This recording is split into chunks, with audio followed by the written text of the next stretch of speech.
5, 4, 3, 2, 1, go.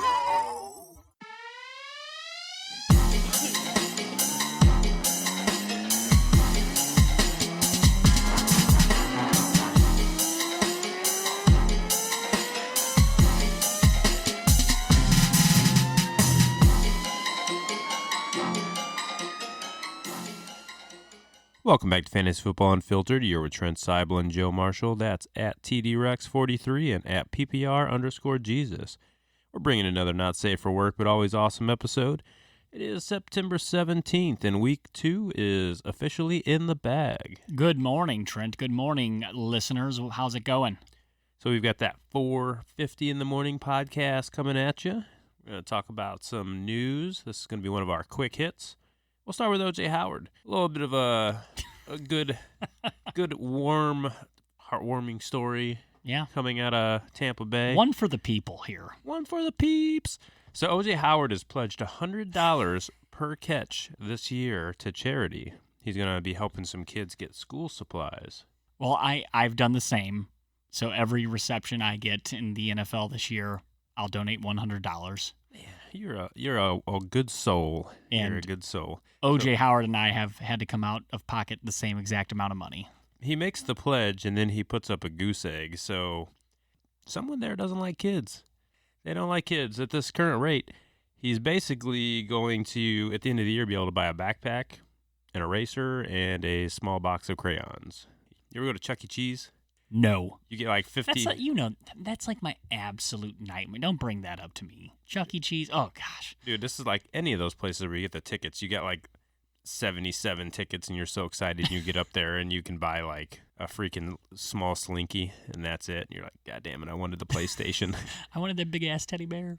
Yeah, but it's like 20,000. Anyways, he did have 4 catches in week 1, so that's $400. That's cool. But, yeah, he's going to have to pick it up.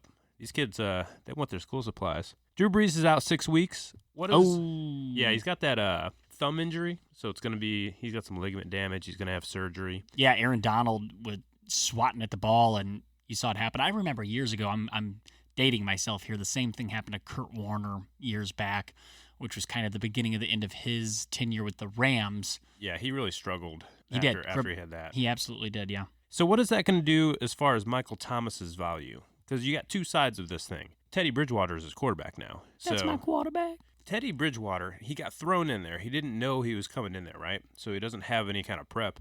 Yeah, and he doesn't have a whole lot of clock, over the last few years after his gruesome injury either. Yeah, he almost lost a leg. I know.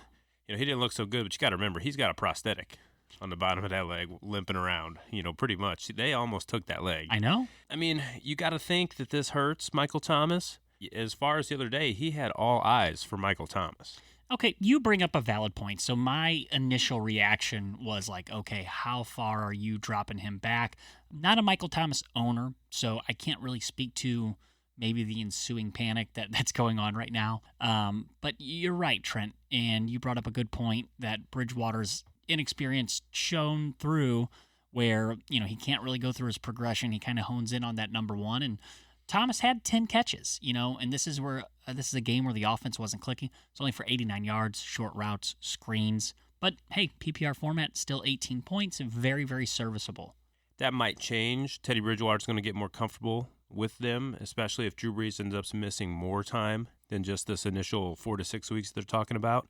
But right now, if you have Michael Thomas, are you going to hold on to him, or are you going to try to maybe see if you can get somebody like Odell or someone like that? Yeah. So after last night, the Odell owner's not going to make that move. Odell had a big night last night. We're right on the heels of the Monday night game.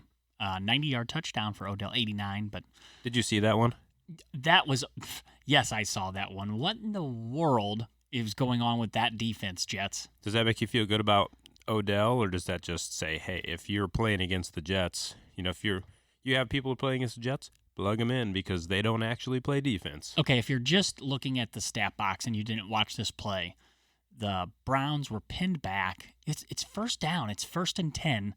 Browns are basically on their own 10-yard line, and Odell's lined up in the slot. He is not covered, okay? So, listen to my words here.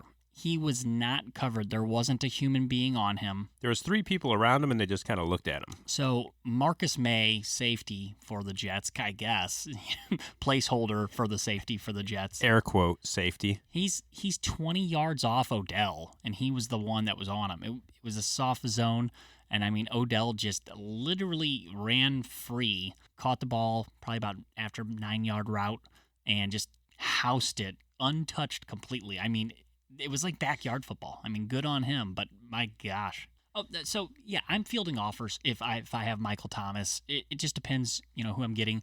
I'd still take like Devontae Adams if somebody wanted to make that move. Like what? Here's a good one. Yeah, I'm sure you're going to get to it, but if you have Michael Thomas, would you consider Juju with Ben Roethlisberger injury?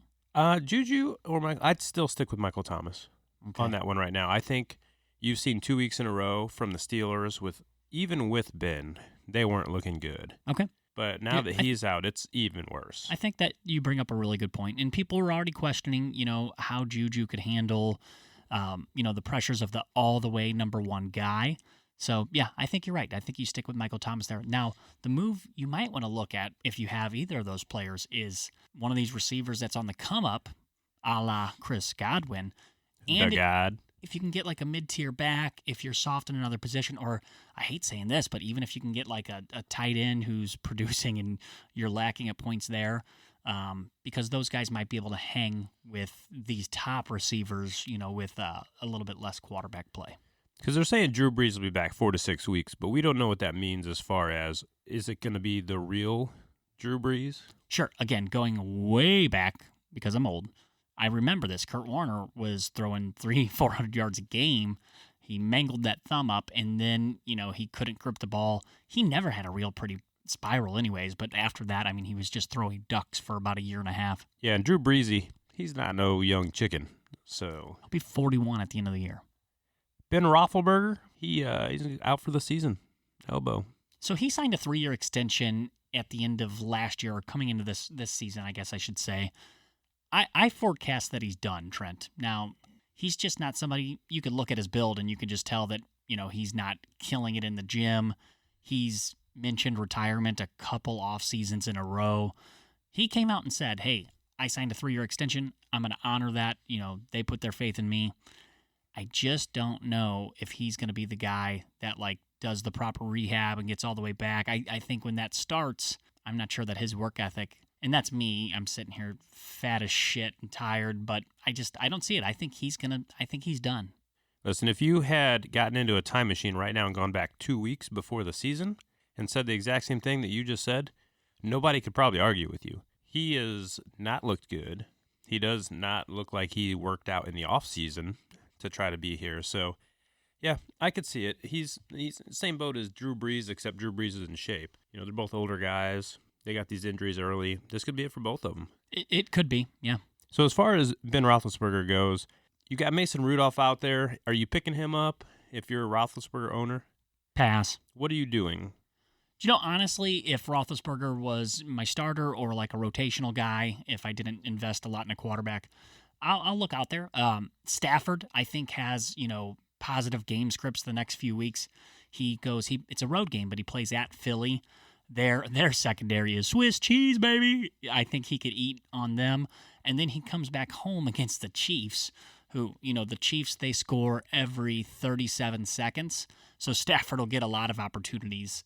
So I like him over the next few weeks. What say you? If I'm a Roethlisberger owner, I'm going to go out and get Josh Allen if he's out there. Oh, yeah, Josh Allen. Josh Allen scores points easily, man. He's a lot like Lamar Jackson, so if Lamar Jackson's out there, grab him as well. If Lamar Jackson's out there, quit your league because he shouldn't be at this point. Listen, 10-team league, maybe he slipped through waivers, check it out. Tom Brady's another one who's out there a lot. He probably got streamed this week, but people might be dropping him. He's been good so far, but with his age, they just don't get on the Tom Brady train like they used to. So he's out there in a lot of leagues. There's options. You don't have to quit your season if you had Roethlisberger. Well, and I also think people have seen over the last few years, it's the same thing for the Patriots. Early, Brady's very valuable. Yep. First 8 weeks, 9 weeks, start to get a little bit more weather up there in New England and the games that are in the Northeast and Buffalo. and then they're going to start relying on, the running game and Sony. Actually, I think Sony will be a nice guy to target here in the upcoming weeks, actually. So the Dolphins gave up Minkah Fitzpatrick to the Steelers for a 2020 first. So as far as fantasy football goes, there's not any huge fantasy football ramifications directly, but indirectly, this is just another sign that the Dolphins are giving up. Oh, yeah, they're done. Completely done. With what we just spoke to with Roethlisberger giving up their first next year, they might be looking at a quarterback, and, they're not getting one in the first round now. What we're saying, if you have anybody playing the Dolphins this year, play them. If you have a defense that's playing against them, they are, whoever that is, doesn't matter what team they are, they're going to be streamable because absolutely, this might be the worst team we've seen in the NFL in a long time. Yeah, all systems go. Even if you have a running back that's struggling, plug him in because the team's going to be able to play with their offense and, try to get it right. Zeke, Amari, and Dak are all going to go ham next week. Oh, my gosh, yeah. We need to go look at, what's the most points that the Cowboys have scored in a single game, and they're going to top that. Yeah, breaking records. Alshon Jeffrey might be out week 3. If he is out, is Aguilar a must-start over there in Philly? I mean, he had a really good game. It looks like they're starting to use him correctly in the slot. Okay, must-start, no. Strong consideration for receiver 3 or flex, sure. What about in Kansas City? All the running backs are dead over there. You got McCoy getting an MRI. You got Damian banged up with a knee injury. Is this a situation where basically anybody that's available for the Chiefs you're going to grab? Oh, yeah. Any free agent Chief player, go ahead, put your waiver in. There might be some frustration. Maybe you pick up Demarcus Robinson and you play him and he doesn't score 30, but he gets you 9 still because this offense is just firing. Honestly, the injured running backs, I think this just allows Mahomes and Andy Reid to do what they want to do anyways. I think they just play running backs because that's what you're supposed to do in football. Like, they want to go 9 wide. They want to go 11 wide. Yeah. Just throw it to everybody. Yeah, so both of them have little knee injuries. Damian, he went back on the sideline at the end of the game. His injury occurred in the fourth quarter. We don't have much information on McCoy or Williams yet. I think today will be the day we hear on them. Yeah, and a lot of people are a little upset about the Sammy Watkins thing. He went so hard week 1. He got you 10 points in week 2. People were hoping that he was going to be the next wide receiver 1, but really what it shows you is, you pick up one of those Chiefs guys, it's a lottery ticket. They could win the game for you. They can get you 40 points, but it's not like their floor is 0. Yeah, I mean, McCole Hardman might be out there still. Exactly, their floor is not 0. It's worth it. It's worth the lottery ticket because you could put one of those guys in your flex or the bottom of your receiver spot, and they might be able to hang 35 on somebody.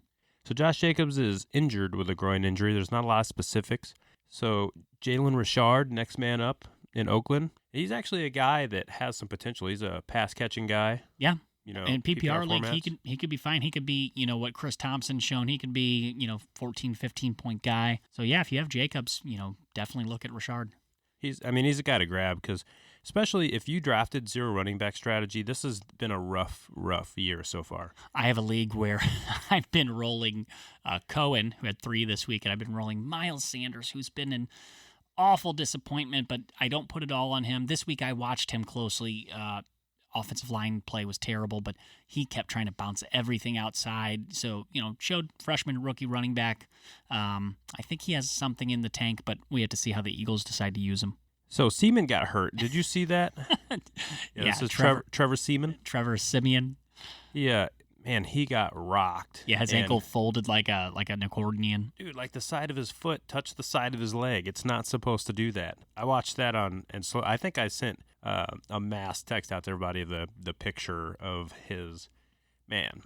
People are like, somebody tell that motherfucker he put his shoe on sideways. So what Trent just said about the Dolphins, that goes for the Jets too. If you have a player playing against the Jets, fire him up. All systems go. If you have a defense that's playing against the Jets, fire him up. All systems go.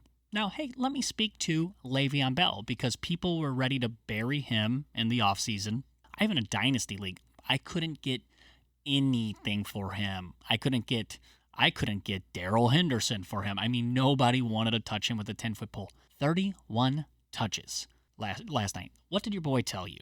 I said, hey, listen, the Jets looked so stupid when the smoke cleared after they paid him what they did and realized that they were basically bidding against themselves. There were no other offers for him. Yeah, I mean, they reset a running back market in probably the worst way that they could have. He has about 56, 57 touches through 2 weeks, and they're just going to ride or die with him, man. I know he just had a shoulder MRI. They're like, fuck it, 30 touches. Yeah. Like it's 1987. I love it. So if you were watching the game, basically Trevor Siemian goes down, and they didn't know what to do, and it was Le'Veon, pass to Le'Veon. Sure, and it wasn't very efficient. I think he broke one reception for 17, 18 yards. I mean, that was about it. I mean, outside of that, it was tough sledding, but they kept going back to him, and they're going to. I mean, he can very well have 350 touches this year. Darnold is still out, too, and he's not coming back. And he's got mono, which in and of itself isn't the end of the world. He's probably recovered from the actual sickness. The big problem in football is when you get mono, your spleen gets big, and it takes a good month for that to come down, and you can't be on the field with that. One hit, and that can kill you.